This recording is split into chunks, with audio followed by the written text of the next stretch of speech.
John Cena versus Randy Orton at Backlash. जी हाँ दोस्तों, आपने सही सुना भाई। आज का रॉ ना सिर्फ रॉ नहीं था भाई, बल्कि फुल तबाही थी भाई। जॉन सीना पर रैंडी ऑर्टन का आरकेओ आता है, यानी सीना वर्सेस ऑर्टन स्टार्ट हो चुका और इसका मेन इवेंट इसने तो भाई पूरा गेम ही पलट दिया था। ब्रॉन ब्रेकर और सेथ रॉलिंस ने तो आज मिलकर ना रोमन रेंस और सीएम पंक को एकदम डिस्ट्रॉय कर दिया था।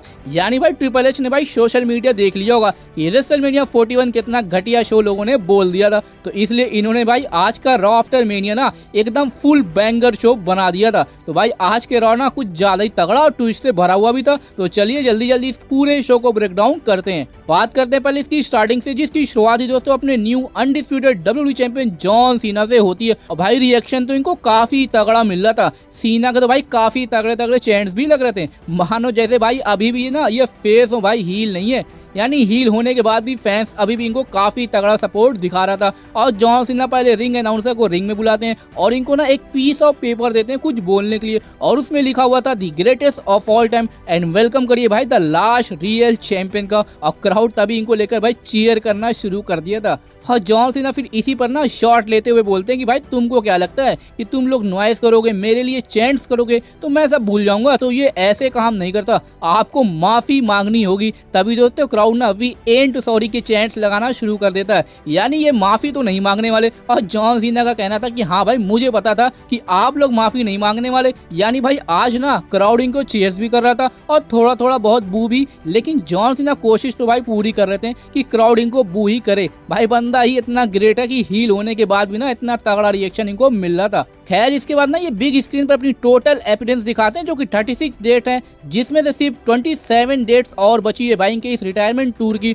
और जॉन सीना का कहना था कि इसके बाद मैं यहाँ से चला जाऊंगा और इस टाइटल को लेकर जिसको ब्रोनो समर्टिनो ने होल्ड किया था। इसके बाद ये रोमन रेंस के ग्रेटेस्ट रेन की भी बात करते हैं और फिर CM Punk, triple H and stone cold की भी, कि जिसने इस बेल्ट को होल्ड किया था ना उसका असली वारिस मैं हूँ। इसके बाद ये कोडी रोड को भी लेकर बात करते हैं कि आप लोगों का एक लास्ट होप था कोडी रोड। तो भाई क्राउड यहाँ पे काफी तगड़ा इनको बू करने लगा था, यानी कोडी रोड को। और उसी पे भाई फिर जॉन सीना का कहना था कि हाँ बस यही चीज, यानी फ्राइडे को आपने उनको बू किया, फिर चीयर किया और फिर बू, यानी कल तक जिसे तुम लोगों ने अपने कंधों पर बैठा कर फिनिश द स्टोरी करवाया और आज अब उसी से तुम्हारा दिल भर गया। वाह, यही तुम्हारी प्रॉब्लम है भाई। यानी जब तुम लोगों का मन भर जाता है ना तो तुम लोग भाई उसी बंदे पर चढ़ जाते हो। भाई बात तो सही है। वैसे अब कोडी रोड ने इनका क्या किया है कि उनको बू मिल रहा है। खैर इसके बाद जॉन सीना क्राउड से बोलते हैं कि आप लोग खुद को जाकर ना शीशे में देख लो, तुम लोगों के पास दिल नहीं है, सिर्फ आवाजें हैं। तुम फेक हो, मैं रियल हूँ और मेरे लिए तुम लोग कुछ भी मायने नहीं रखते हो। इसके बाद तो भाई ये क्राउड से बोलते हैं ना कि अपना अपना फोन निकालो और एक एक फोटो लो भाई लास्ट रियल चैंपियन की, क्योंकि ये एक यादगार मोमेंट है। और इसके बाद दोस्तों जैसे ही भाई जॉन सीना कैमे की तरफ अपनी टाइटल को करते हैं ना, तभी दोस्तों आरकेओ आउट ऑफ नोवेयर इनके ऊपर पड़ जाता है। और ये देखकर तो भाई क्राउड पागल सा हो गया था। भाई होगा ही होगा, मैं भी हो गया था, मोमेंट ही ऐसा बन गया था। इनको देखकर तो भाई मुझे 2014 की डब्ल्यू की याद आ जाती है कि क्या ही एरा था भाई वो। भाई रैंडी के काफी तगड़े तगड़े चैंट लगने शुरू हो गए थे और फिर ये टाइटल उठाते हुए स्माइल करते हैं और फिर ये सेगमेंट वहीं से एंड हो जाता है। यानी भाई अपनी सीट की पेटी अब बांध लो, क्योंकि मौसम तो अब सही में बदल चुका है। John Cena versus Randy Orton at Backlash. जी हाँ दोस्तों, ये रैंडी ऑर्टन के होम टाउन से हो रहा है और आज के आरकेओ से ये तो क्लियर हो गया है कि हम लोग फिर से वापस जा रहे हैं 2014 में, लेकिन इस बार जॉन सीना हील और रैंडी ऑर्टन फेस है। भाई मजा तो काफी आने वाला है इनकी इस राइवलरी को देखने में। अब मैं तो भाई इसके लिए काफी टाइम से एक्साइटेड था जब मैंने इसके बारे में आपसे डिस्कस किया था। वैसे दोस्तों आपका इस रॉ आफ्टर मेनिया की स्टार्टिंग को लेकर क्या रिएक्शन था,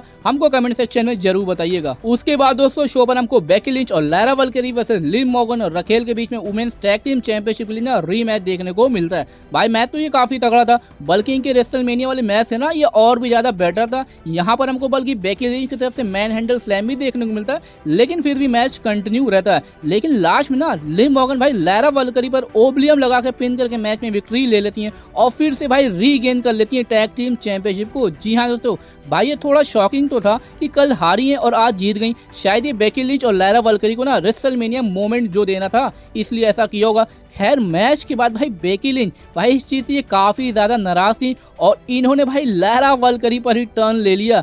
जी हाँ दोस्तों, बेकी लिंच का हील टर्न की शुरुआत हो चुकी है और इसके बाद तो भाई ये multiple time man handle slam लगाती हैं ऊपर और फिर वहां से चली जाती हैं। ये तो भाई सही में अनएक्सपेक्टेड था और भाई सही भी है। फेस बेकी लिंच को तो देख ही लिया है और अब हील वाला इनका कैरेक्टर देखते हैं भाई ये कैसा वर्क करता है। वैसे दोस्तों आपका यहाँ पर क्या रिएक्शन था हमको जरूर बताइएगा। उसके बाद दोस्तों शो पर हमको न्यू डे को दिखाया था जो कि अपने टैग टीम चैंपियनशिप विक्ट्री को सेलिब्रेट करते हैं, लेकिन क्राउड इनको काफी ज्यादा बू कर रहा था और न्यू डे का कहना था कि लोगों को लगा था कि ये वार राइडर्स को हरा नहीं पाएंगे, लेकिन इन्होंने ऐसा कर दिया। और तभी दोस्तों अल्फा एकेडमी की एंट्री होती है, यानी इनको चाहिए था टैग टीम चैंपियनशिप के लिए मैच, लेकिन न्यू डे का कोई भी इरादा नहीं था मैच देने का। लेकिन दोस्तों जब मैक्सिम डुप्री इनको भाई डरपोक बोलते हुए उकसाती है कि तभी दोस्तों न्यू डे रेफरी को भाई कॉल आउट करते हैं मैच के लिए। लेकिन इसके बाद तो भाई हमको रूसेव का शॉकिंग रिटर्न देखने को मिलता है जो कि अपने न्यू थीम सॉन्ग के साथ एंट्री करते हैं और इनको भाई फैंस की तरफ से काफी तगड़ा ओवेशन मिल रहा था और लगा भाई अल्फा एकेडमी के साथ हैं। लेकिन ये क्या भाई तो आते ही ओटिस और अकीरा पर ये अटैक करना शुरू कर देते हैं और फिर लास्ट में अकीरा को एक्यूलेट्स में लॉक कर देते हैं, लेकिन रेफरी के छोड़ाने के बाद भी ना ये नहीं छोड़ लेते हैं और क्राउड वो तो भाई शुरू हो जाता है रूसेव डे के चैंट्स लगाना।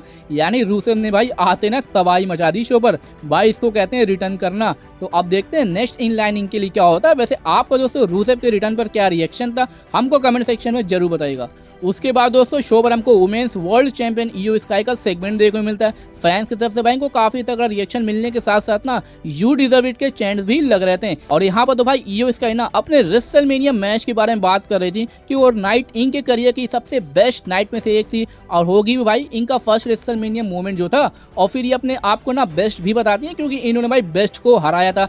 तभी दोस्तों शो पर हमको NXT women champion Stephanie Vaquer का इंटरप्शन देखने को मिलता है। रिएक्शन इनको भी तगड़ा मिल रहा था। यहाँ पर ना ये ईओ स्काई को भाई रेस्पेक्ट करने आई थी, बल्कि मैच के लिए चैलेंज भी जो कि नॉन टाइटल के लिए था और ये इसको एक्सेप्ट भी कर लेती है। और क्राउड को तो भाई ये मैच देखना था क्योंकि भाई दोनों लोग का इंट्री टैलेंट ना काफी जबरदस्त का है। एडम पियर्स की एंट्री होती है और ये आते इस मैच को ऑफिशियल करवा देते हैं जो कि तुरंत ही स्टार्ट हो जाता है। और भाई क्या ही जबरदस्त ये मैच चला था। मैच थोड़ा लंबा भी चलता है लेकिन रेसलिंग वाइज ये मैच भाई टॉप लेवल का था क्योंकि भाई दोनों ही लेडीज ना हाई फ्लैंग एक्शन के लिए जाने जाती है और जब दो बेस्ट एक साथ सेम रिंग में होंगी ना तो मैच तो भाई तगड़ा होना ही है। बल्कि दिस इज ऑसम के चैंट्स भी लगते हैं इस मैच में, लेकिन इसके क्लोजिंग मोमेंट पर भाई रॉक्सीन परेज आकर ना ईओ स्काई पर अटैक कर देती है और ये मैच नो डिस्क्वालिफिकेशन में एंड हो जाता है। और तभी दोस्तों जूलिया भी वहां आती है और ये दोनों लोग मिलकर ना स्टेफनी और ईओ स्काई पर अटैक कंटिन्यू रखती है।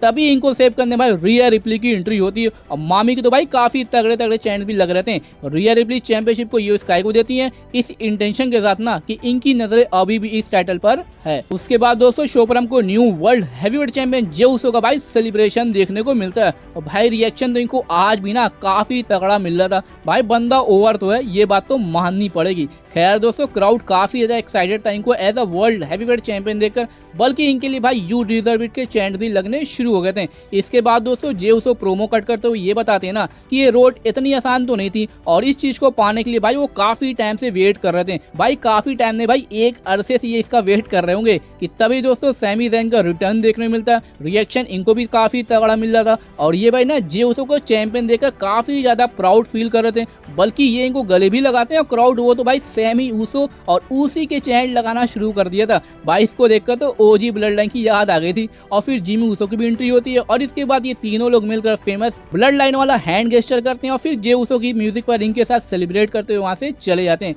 भाई ये काफी बड़ा मोमेंट रहा होगा जे ऊसो के लिए। वैसे अब देखते हैं नेक्स्ट इनके लिए क्या होता है और फर्स्ट चैलेंजर इनका कौन होता है। खैर लेकिन इससे बड़ा शॉकिंग मोमेंट तो भाई तब आता है जब हमको गुंथर रिंग साइड पर देखने को मिलते हैं और ये भाई काफी ज्यादा भड़के हुए थे क्योंकि फैंस ना इनको लेकर भाई यू टैप आउट के ना काफी तगड़े तगड़े चैंट्स लगा रहे थे क्योंकि भाई जे उसो इससे पहले बोल कर गए थे कि इन्होंने भाई गुंथर को टैप आउट करा दिया और इसी के बाद तो भाई फैंस शुरू हो जाता है। यानी भाई इन फैंस को ना सिर्फ एक चिंगारी चाहिए, इसके बाद तो भाई ये इस चैंट को लेकर ना फायर हो जाते हैं और इसी से भाई गुंथर और भी ज्यादा भड़क रहते हैं। लेकिन तभी भाई ये कम्युनिटी टेबल पर आते हैं और पैट मैकेफी और माइकल कोल को टारगेट करने लग जाते हैं क्योंकि ना ये लोग भाई जे उसो के साथ उनकी विक्ट्री को सेलिब्रेट कर रहे थे और गुंथर को बस यही चीज पसंद नहीं आती है और ये माइकल कोल पर भाई अटैक करना शुरू कर देते हैं। पैट मैकेफी इनको रोकते भी हैं लेकिन गुंथर भाई को धक्का दे देते हैं और इसके बाद तो भाई ये माइकल कोल को सबमिशन में होल्ड कर देते हैं। लेकिन तभी दोस्तों पैट मैकेफी इनको ऊपर अटैक कर देते हैं। भाई ये हो क्या रहा है और क्राउड का रिएक्शन तो भाई यहाँ पर काफी तगड़ा आ रहा था पैट मैकेफी के लिए और तभी दोस्तों ऑफिशियल्स और सिक्योरिटी गार्ड्स आकर इनको अलग करने लग जाते हैं। लेकिन इतने में भाई गुंथर ना पैट मैकेफी को सबमिशन में होल्ड कर लेते हैं और भाई ये काफी देर तक इनको होल्ड किए थे, ऑफिशियल के छोड़ाने पर भी ये नहीं छोड़ रहे थे, बल्कि पैट मैकेफी तो भाई फेड आउट भी हो गए थे। भाई क्या ही मोमेंट था ये, यानी फाइनली भाई आज गुंथर ने पैट मैकेफी पे ना अपना हाथ साफ कर लिया, क्योंकि भाई ये काफी टाइम से इनसे चिड़े हुए थे, क्योंकि ये इनके ही सामने जे उसो के लिए सपोर्ट दिखा रहे थे। भाई इसके बाद तो पैट मैकेफी की कंडीशन सही नहीं रहती है और इनको डॉक्टर बैक स्टेज ले जाते हैं। तो भाई अब इससे हम लोग क्या समझेंगे, बैकलैश करीब है, क्या पता डब्ल्यूडब्ल्यूई गुंथर पर से पैट मैकेफी के लिए जाए, या हो सकता है पैट मैकेफी को कुछ टाइम के लिए ऑफ करना हो, वैसे कुछ भी हो भाई, लेकिन गुंथर का इस तरीके से अटैक करना ना, ये तो क्लियर है भाई कि अब तो ये ना कुछ ज्यादा ही डेंजरस और सीरियस फॉर्म में आ चुके हैं। तो दोस्तों अब देखते हैं आगे की स्टोरी लाइन कैसे चलती है। वैसे अभी तक का तो मंडे नाइट रॉ भाई काफी जबरदस्त रहा है और अभी तो भाई इसका मेन इवेंट बचा है, तो वीडियो में अब लास्ट तक जरूर बने रहिएगा। उसके बाद दोस्तों शो पर हमको डोमिनिक मिस्टीरियो वर्सेस पेंटा के बीच में इंटर कॉन्टिनेंटल चैंपियनशिप के लिए मैच देखने को मिलता है। भाई मैच भी तगड़ा था, मैच में इंटरफेरेंस भी होता है, बल्कि लास्ट मोमेंट पर ना जेडी मैकडॉन अपना रिटर्न करते हुए पेंटा पर अटैक करते हैं और उसी का फायदा डोमिनिक को मिलता है और ये इन पर 619 लगाने के बाद स्प्लैश लगाकर पिन करके मैच में विक्ट्री ले लेते हैं और अपनी चैंपियनशिप को सक्सेसफुली रिटेन भी। भाई ये क्या था भाई, पेंटा को डोमिनिक मिस्टीरियो पिन कर गए। अभी तक तो भाई ये अनडिफीटेड चल रहे थे सिंगल मैच में, लेकिन आज ये क्या हो गया भाई। वैसे डोमिनिक को पुश मिल रहा है ये अच्छी बात है, लेकिन इसके लिए पेंटा को हराना ये सही नहीं है भाई। खैर वैसे आपका इस मैच के रिजल्ट को लेकर क्या रिएक्शन था हमको जरूर बताइएगा। और अब दोस्तों हम बात करते हैं शो के मेन इवेंट के बारे में, जहां पर हमको पहले सेथ रॉलिंस और पॉल हेमन देखने को मिलते हैं। भाई सेथ रॉलिंस के लिए तो चैंट्स लग रहे थे, लेकिन पॉल हेमन के लिए भाई फक यू के चैंट्स लग रहे थे।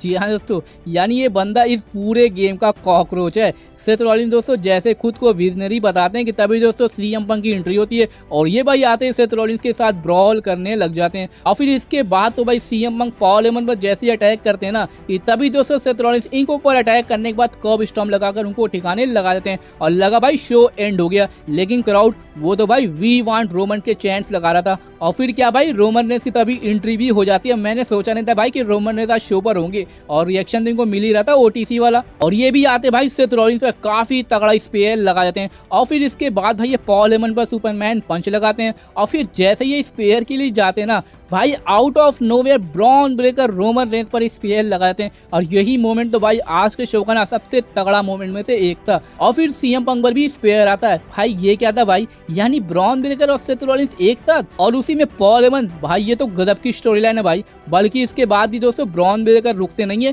ये एक और रनिंग स्पेयर बैरिकेड पर रोमन रेंस पर लगा देते हैं और फिर ये सेथ रॉलिंस के कहने पर रोमन रेंस को रिंग में ले आते हैं और फिर सेथ रॉलिंस लास्ट में दोनों लोगों पर एक और कर्ब स्टॉर्म लगाकर वहीं ढेर कर देते हैं। इसके बाद दोस्तों ब्रॉन ब्रेकर और सेथ रॉलिंस पॉल हेमन के साथ रिंग में स्टैंड टॉल करते हैं और शो वहीं से ऑफ एयर चला जाता है। भाई इसको कहते हैं ना असली रॉ आफ्टर मेनिया। सारी स्टोरी लाइन अब एकदम फ्रेश और न्यू फीलिंग दे रही थी, लेकिन भाई क्राउड वो तो भाई फेस बंदे को भी चीयर्स कर रहा था और हील वाले को भी। मतलब ये किसके साइड है ना, ये अभी तक क्लियर नहीं हुआ है। और वैसे भी पॉल हेमन ने काफी टाइम पहले ही ब्रॉन ब्रेकर के साथ अलाइन होने का हिंट भी दिया था, आपको याद होगा एनएक्सटी में, और आज जाकर भाई फाइनली वो मोमेंट आ चुका है जब पॉल हेमन बन चुके हैं ब्रॉन ब्रेकर के वाइस मैन। यानी फ्यूचर तो अब इनका भाई ब्राइट होने वाला है, क्योंकि जिस बंदे को पॉल हेमन ने टच किया ना भाई वो बंदा सोना बन चुका है। तो जाहिर है ब्रॉन ब्रेकर भी एक मेगा पुश के लिए रेडी हो रहे हैं। वैसे आज का रॉ देखने के बाद ना मैं ये तो कह सकता हूँ भाई कि रेसलमेनिया 41 से तो ये कुछ ज्यादा ही बेटर था, सिवाय नाइट 1 के मेन इवेंट को छोड़कर, क्योंकि असली मजा तो भाई अब आएगा, क्योंकि सारी चीजें अब एकदम पलट चुकी हैं। चैंपियंस चेंज हो चुके हैं, स्टोरी लाइन फ्रेश हो चुकी है और मोस्ट इम्पोर्टेंटली पॉल हेमन के बंदे चेंज हो चुके हैं। यानी आज का रॉ तो भाई हम लोग बोल सकते हैं बेस्ट रॉ ऑफ 2025। और रेटिंग्स की बात करें तो भाई मैं दूंगा इसको 10 में से 10। खैर दोस्तों वैसे आपको कैसा लगा भाई आज का रॉ आफ्टर मेनिया, हमको कमेंट सेक्शन में जरूर बताइएगा। और अगर दोस्तों ये वीडियो अच्छी लगी इसको लाइक और ज्यादा शेयर जरूर करिएगा ऐसी डब्ल्यूडब्ल्यूई की इंटरेस्टिंग वीडियोस के लिए।